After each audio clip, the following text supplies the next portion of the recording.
आप देख रहे हैं इंडिया टाउन न्यूज, भारत की बात। नमस्कार, स्वागत है आपका इंडिया टाउन न्यूज में। मैं हूं आपके साथ संजना कुशवाहा। दर्द, खौफ और सवालों से घिरी एक शाम पहलगाम की वादियों में जो हुआ, उसने पूरे देश को झकझोर कर रख दिया। 26 परिवारों की खुशियां पल भर में मातम में बदल गई। आज हम बात करेंगे कि कैसे झीरम घाटी के जख्म फिर से ताजा हो गए। जी हां, जम्मू कश्मीर के पहलगाम में हुए दर्दनाक आतंकी हमले को लेकर पूर्व मुख्यमंत्री भूपेश बघेल ने एक प्रेस वार्ता कर कड़ी निंदा की। बघेल ने इस आतंकी घटना को झीरम घाटी की घटना से जोड़ते हुए केंद्र सरकार की नाकामी पर सवाल उठाए। तो आइए आपको ये बताते हैं कि उन्होंने क्या कुछ कहा इस प्रेस वार्ता में।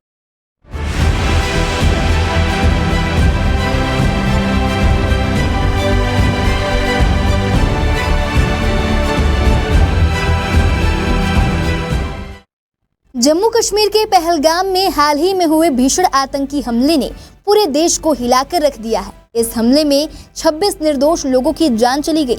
ये वो लोग थे जो घूमने फिरने और सुकून के कुछ पल बिताने वहां गए थे, लेकिन अचानक हुई इस हिंसा ने कई परिवारों की खुशियों को गम में बदल दिया। इस हमले की न सिर्फ आम जनता ने निंदा की, बल्कि राजनीतिक दलों ने भी अपनी तीखी प्रतिक्रिया दी है। छत्तीसगढ़ के पूर्व मुख्यमंत्री भूपेश बघेल ने भिलाई के एक निजी होटल में पत्रकारों से बात करते हुए इस घटना को लेकर गहरा दुख और नाराजगी जाहिर की।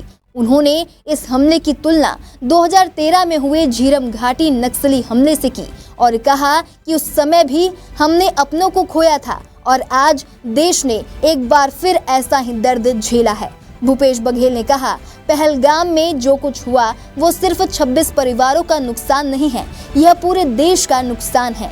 140 करोड़ भारतीयों के दिल को इस घटना ने दुखी किया है।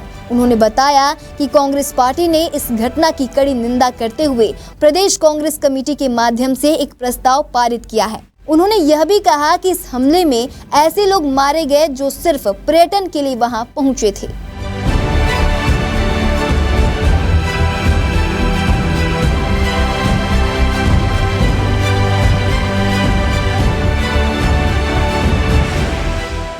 पूर्व मुख्यमंत्री ने इस बात पर खास जोर दिया कि हमलावरों ने धर्म पूछ कर लोगों की जान ली।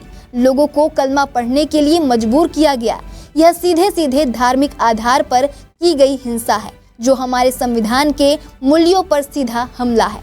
उन्होंने आगे कहा कि कुछ घोड़े वालों ने अपनी जान खतरे में डालकर पर्यटकों की जान बचाई। इन घटनाओं में इंसानियत का दूसरा चेहरा भी सामने आया। हमने झीरम घाटी में भी ऐसा ही अनुभव किया था।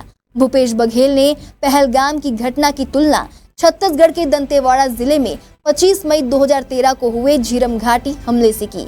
उस समय नक्सलियों ने कांग्रेस की परिवर्तन यात्रा को निशाना बनाया था। इस हमले में कांग्रेस के प्रदेश अध्यक्ष नंद कुमार पटेल, वरिष्ठ नेता महेंद्र कर्मा, विद्याचरण शुक्ल और अन्य कई नेता मारे गए थे।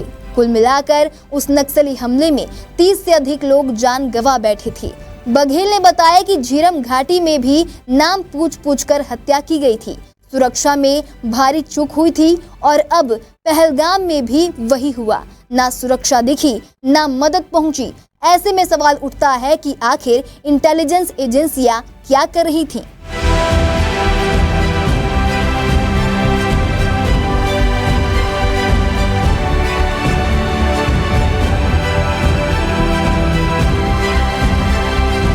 जो घटनाएं घटी और जिस प्रकार से जो देश में रिएक्शन आ रहा है वो बेहद दुखद है। इसमें भी आपदा में अवसर ढूंढने का काम भारतीय जनता पार्टी के लोग कर रहे हैं, जबकि आप लोगों ने देखा कि परसों से ही, शाम से ही जितने भी राजनीतिक दल के नेता हैं, सब लोगों ने इस घटना की कड़ी निंदा की। चाहे वो खड़गे जी हो, राहुल जी हो, प्रियंका जी हो, चाहे वो अखिलेश यादव जी हो, ममता बनर्जी जी हो, तमाम जितने नेता हैं, जितने राष्ट्रीय मतलब क्षेत्रीय दल हो, राष्ट्रीय दल हो, सब ने इसमें इस घड़ी में शोक व्यक्त किया और देश को एकजुट होकर सरकार को समर्थन देने की बात सबने कही। पूर्व मुख्यमंत्री ने आरोप लगाया कि भाजपा की सोशल मीडिया टीम ने इस पूरे हमले को केवल एक धार्मिक मुद्दे के रूप में पेश करने की कोशिश की। हम सब ने इस हमले की निंदा की, केंद्र को समर्थन देने की बात कही, लेकिन भाजपा सिर्फ धर्म के आधार पर हत्या की बात कर रही है। उन्होंने पूछा, इस हमले में सुरक्षा बल समय पर क्यों नहीं पहुंचे, इंटेलिजेंस इनपुट क्यों नहीं मिला, और अगर मिला तो कार्रवाई क्यों नहीं हुई। भूपेश बघेल ने इस प्रेस वार्ता में संविधान बचाओ रैली पर भी बात की। उन्होंने कहा कि आज पूरे देश में संविधान के साथ छेड़छाड़ की जा रही है, केंद्रीय एजेंसियों का दुरुपयोग हो रहा है। जब भी कांग्रेस कोई आंदोलन करती है तब ईडी, सीबीआई जैसी एजेंसियों को आगे कर दिया जाता है। उन्होंने बताया कि रायपुर में कांग्रेस के अधिवेशन से पहले ईडी ने कई नेताओं के घर छापा मारा। इसके बाद अहमदाबाद में भी कांग्रेस के राष्ट्रीय अधिवेशन के तुरंत बाद सोनिया गांधी और राहुल गांधी के खिलाफ चार्जशीट पेश की गई।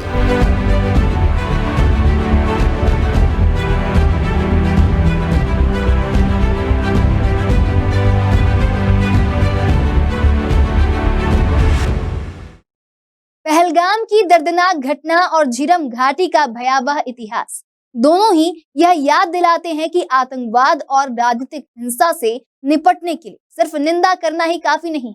पूर्व मुख्यमंत्री भूपेश बघेल के सवाल वाजिब, इंटेलिजेंस फेल क्यों हुआ, सुरक्षा में चूक क्यों हुई, और राजनीतिक दल ऐसे मौके पर एकजुट क्यों नहीं हो पाते। सवाल ये भी है कि क्या हम हर बार सिर्फ धर्म के आधार पर बहस करेंगे या फिर लोगों की जान बचाने की जिम्मेदारी तय करें।